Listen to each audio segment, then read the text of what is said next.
Welcome to the Brad and Taylor Show. Today we have Nicholas Petrucci. You're listening to The Brad and Taylor Show, a podcast that inspires entrepreneurs to pursue their passions. We're sitting down with some of the best to learn how they got started and some lessons they learned along the way. How's it going this morning? Doing well. Thanks for having me, Taylor and Brad. Of course. So what exactly do you do? I sell real estate in the Tri-County area of Southeast Michigan, primarily, I should say about half and half, new construction and existing homes. A lot of it is in Oakland County, some parts of Wayne County, just really all over. Obviously, you guys know, interviewing many realtors that it's wherever the job sort of takes us. So I find myself all over the place all the time, and I wouldn't have it any other way. That's awesome. So when you were, let's back it up a little bit. When you were younger, did you know you wanted to be a real estate agent when you grew up? You know what? No, I actually, I didn't even get an idea for this career until somebody recommended that I go into the business. And gosh, that probably had to be maybe midway through college when I was bouncing around trying to figure out what I wanted to do. Yeah.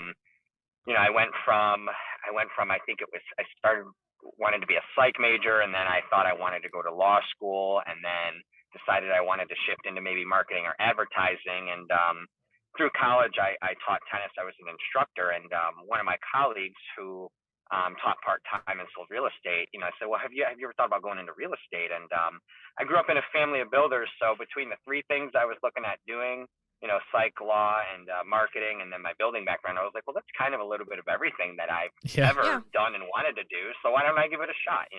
Kind of took a stab in the dark, and came in at a good time and caught on quickly. So the rest is history from there. Nice. That's awesome. So tell us about when you first got your license. How did that? Did you get it right away, or do you take like a long time to get it, or how'd that process go? Well, it's everybody who has their license will tell you, it's an easy 40-hour class and a test, which isn't necessarily untrue.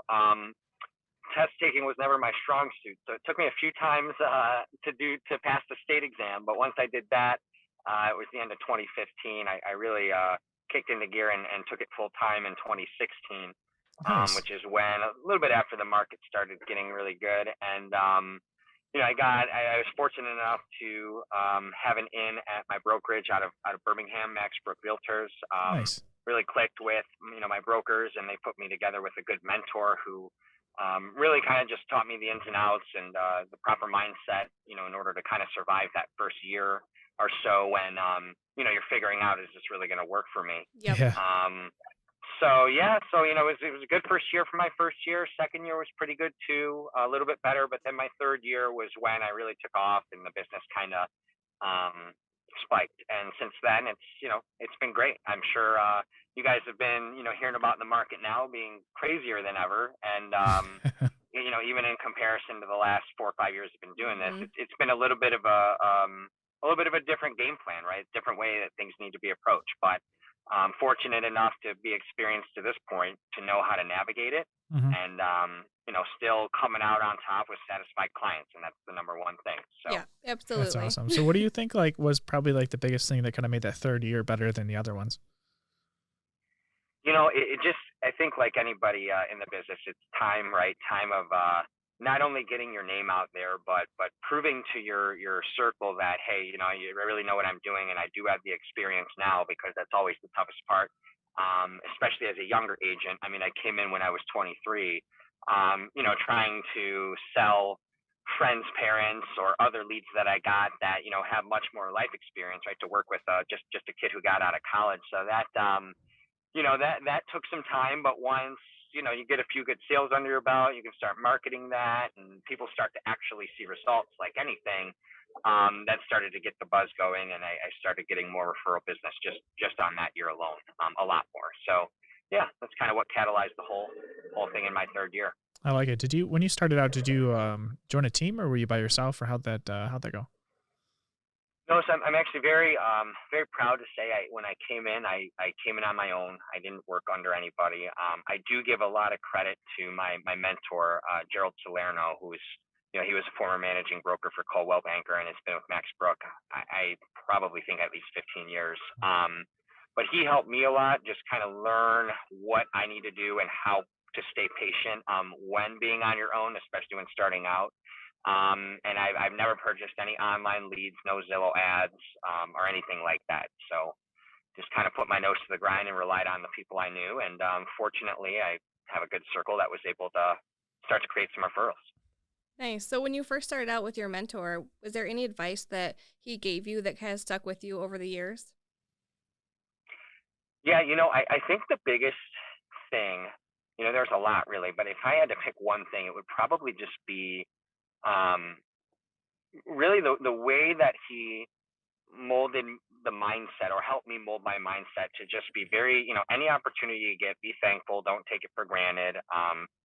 Stay patient and wake up with gratitude every day, whether things are going well or not, because, even in the 6 years I've been in the business, there's a high tide and there's a low tide. And no matter how many times you go through that low tide, it's very hard to not start to feel maybe discouraged or, like, oh, nobody's ever going to call me again, or the market's never going to get better, or this or that. But it's kind of going through that and then coming back to, hey, this isn't always going to be like this, and you need Yeah. to be thankful for what you have every single day. That is what keeps you afloat and what keeps the positive energy to where when you are out in the field, people can feed off of that. And if people feel good about you, they're going to call you when they need you, right? If you're walking around and maybe it's not as good of a season, or things aren't going exactly how you want them to, people can see, when you don't have the right sort of energy, and then that will come into play when they're thinking about who they're going to call, right? So that would probably be the biggest thing for Yeah, sure. because real estate, it's really a roller coaster. You got your It highs sure and is. then you've got your lows. So keep it. Yeah, I agree with you with Yeah. that. Absolutely. So take us to Yeah, your. and just a Yeah. good outlook on life too. Not Oh even yeah. just real estate, but especially as a business owner and no steady income, things like that. It's almost vital to be able Mm-hmm. to carry that mindset. Yep. Absolutely. So take us to your first transaction. Was that smooth? How did that go for you? It was oh boy, I have to really think back. It was smooth. Yeah, it was. I think it was smooth for the most part. I think Yeah. there might have been a few smaller issues. Again, fortunately for me, I had a mentor I was able to heavily lean on for advice on how to handle things, and it was actually it was a friend of mine who I was working with. So, it was always a little bit easier when people Mm-hmm. understand, who are in our own age bracket, who understand, hey, this might be one of their earlier transactions, and Yeah. they might not have all the answers, but again, going back to how helpful my mentor was, it was very good for me in terms of selling myself to anybody early on in my career, to tell them, hey, if I don't know something, I have a very seasoned veteran agent that is going to be able to kind of have an umbrella over this whole thing. So just so I'm not going to be shooting things in the dark and talking out of my rear end and not knowing, what's going on. So that was the biggest help with that. And the agent I was working with, it wasn't the nicest, but hey, that's all part of the game, right? Sometimes you're going to deal with Yep. nicer people than Always others, something. but yeah. Yeah, yeah, yeah. I would say, it was my first transaction. There were a few more transactions that I had probably within my first 10 that got real complicated. Like I had one that, title pulled up maybe the week and a half before closing, that the house that my client was trying to purchase was actually sitting on a dividing lot line between two parcels. And Hmm. though the parcels were owned by a previous owner from say 25, 30 years ago and were technically under the same ownership, a Right. few sales back when it had gotten sold, that parcel was never recorded. So we had to figure out how to, legally, we had to get attorneys involved. We had to figure out how to get that parcel quit claimed, over to the seller that my buyer was buying from, so they could sell that to my buyer, and title wouldn't be clear without it. And Right. this poor woman, I think she was probably in her 80s. That she was getting calls from attorneys and title representatives saying, hey, we need you to quit claim this lot to this person because of this. And she said, I sold that property 20, 30 years ago. I don't know why you're calling me. And it was a whole, like, that one I remember much more clearly than my first transaction, Oh because yeah. that, I mean, my mentor, my broker told me, they're like, you're probably never going to deal with anything like that ever again. So that one was probably my most memorable, really early transaction, I would say. Yeah. Well, That's now that you crazy. have that one under your belt, if anything happens like that again, you'll kind of know what to do. So, on the bright side of it.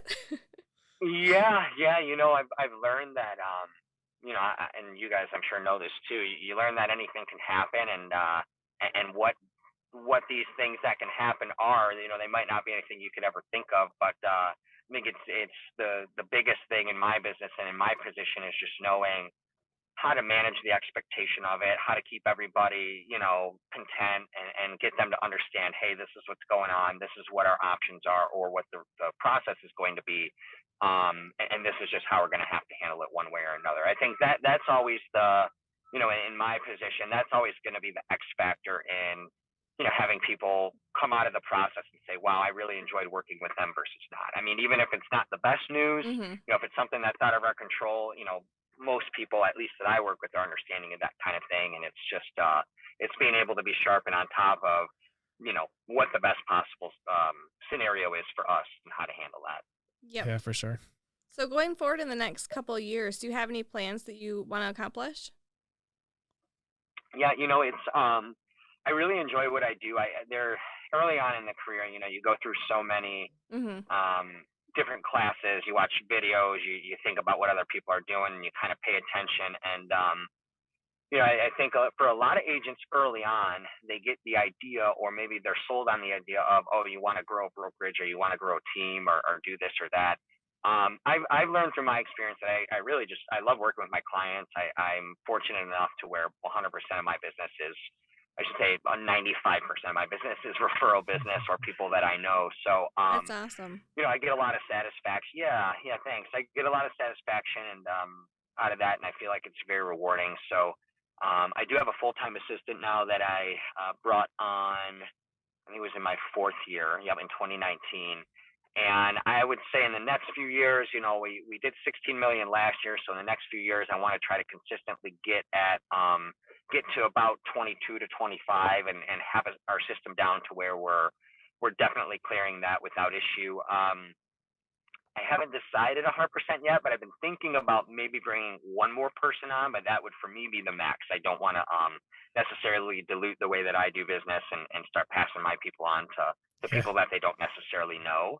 Right. Um, yeah, yeah. And then, I guess something else that I've been having in mind that I've actually been looking a little bit more recently at is just getting into the investing side, right? I mean, I think with a lot of realtors, that's something that at some point or another they start to consider, or, they hear about other agents that have been in the business for decades or Hmm. maybe even not as much. Get into investing real estate, because when you're in real estate, how can you not think about investing in it, right? Right. Especially when you know the ins and outs of the market and the process, and certain areas, and starting to gain insight on looking at a certain maybe town or fringe area and say, well, hey, maybe in 10, 15 years that's going to be the next big thing, thinking about those kind of things. Yeah, Yep. that's awesome. So you talked about you having your assistant. When you first got your assistant, did you kind of wait too long to get your assistant, or did you kind of go right along a nice path and just say, "Ooh, it's time for an assistant," going from there? I was just wondering kind of how that went, because we got somebody, and I remember having our first help was like, holy smokes, I should have done this before. Yeah. Yeah, no, and you know what, I did get that feeling was, wow, I should have done this earlier for sure. It actually, I'm very fortunate again, and the way it kind of fell into my lap. My assistant is full time. I share her with a colleague of mine Mhm. that, her name's Caitlin Pangrazzi. She's out of Keller Williams Domain, incredible agent, an incredible person. But so she was working. Okay, so let me jump back a little bit. My assistant, Alyssa, was working with our brokerage, just kind of on staff. I want to say 2017 into 2018. I don't know if it was necessarily full time. I want to say it was about 15, 20 hours a week. She was doing a couple different jobs, just still in the early college ages and things like that. Hmm. And, wanted to pick up more hours in real estate, but didn't necessarily wanted to sell. So 2018, she started working part time with Caitlin. Ended up leaving the position on staff and wanted to do more of the assistant thing full time. just wanted to get more hours in general, right? So I had conversations with my assistant Alyssa and Caitlin back in 2018 about potentially, talking about sharing her and giving her a full-time position between the two of us. But you know how it is with a lot of realtors, we start thinking one thing and then the phone starts blowing up, clients need things Yep. and it just gets thrown on the back burner. So that was a recurring cycle for about a year. And then sometime earlier on or in the second quarter, maybe of 2019, Caitlin said, hey, if I don't do this, I'm going to lose her. She needs full-time job somewhere doing something. So I said, okay, let's do it. And I just went ahead and took a shot in the dark. Now for me, I really benefited out of this. Sorry, Caitlin, more than anybody, because she was already trained Yep. like Yep. pretty well up to that Yep. point. And yeah, for the most part. And we have we had an in-house coach who if you guys have ever heard of Kim Nagy with Keller Williams Domain, we had an in-house coach named Chelsea Kane, who's now in our Bloomfield office working with them, Mhm. who was basically a mega assistant for Kim. I think took her, I want to say like 10 to 40 million in a year or something. This is back, I think, before I was even in real estate or around the time I was. So, Chelsea had moved around a little. She came in-house at Max Brook a little bit before. I had my assistant Alyssa on, and then with the training Alyssa already had, I was able to get Chelsea to groom her a little bit even further. So Yep. I didn't have to take a lot of my own time. Again, very fortunate for that, and that's also me very thankful for the brokerage that I'm at to even have that resource and able to enable my assistant to kind of get her where I need to be without me having to push my business to the side. So kind of how it all came together. And I will say that, I have a lot of strong suits, but my weaknesses would definitely be office work and office organization, database, just keeping intact with Yeah. all of that, as I'm sure a lot of realtors would say the same thing. And Alyssa is A plus, absolute rock star with all that stuff. That's her strong suit. So That's awesome. it fits the puzzle perfectly, and I couldn't be more thankful to have her every day, because I don't know what I would do with my life if she was not managing it. That's for sure. Yeah, that's awesome. Hey, it's funny how things work out like that. But I'm glad that worked out for you, especially because a part time like that works out good, because then you're like, I don't need you all the time, but it works out good, and then and she's got a full time job, so that works out awesome. So let's say we had to Yeah. yeah. So let's say you had to start all over today. You had all the same knowledge you have right now. How would you spend your first $1,000?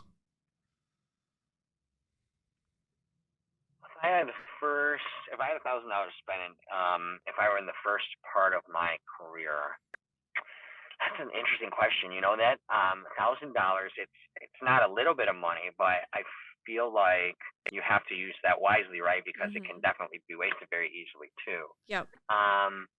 I would say if I had to spend $1,000, I would probably spend it on if I were just starting off, I'd spend it on some sort of catchy ad piece that goes out to just the people I know. Obviously when you get in the business and you continue through the business, marketing to the people is always going to be the most efficient. But I think one mistake that I made was in learning all the ropes of how this process works. People talked about farming, right? Or pick an area and start mailing to them and spend money on this. And if you do it, 24 times in 12 months, you're going to start getting leads. Well, as a brand new agent, I don't think people are, no matter how many times you farm it, going to call you just, no offense to new agents, but just because most people are going to look online at that person whose ad they keep getting, probably check up to see what their credentials are. And if you don't necessarily have the resume under your belt, then at that point, maybe it's not going to be as effective. So I would say not to stray off too far from what I did, but instead of trying to pick a random neighborhood with nice $1 million houses that I'm not qualified for yet, I probably would have used that $1,000 to create a nice ad piece to get my sphere of influence to know, that I'm in real estate, and just to keep that idea fresh in their head. Yeah, that's perfect.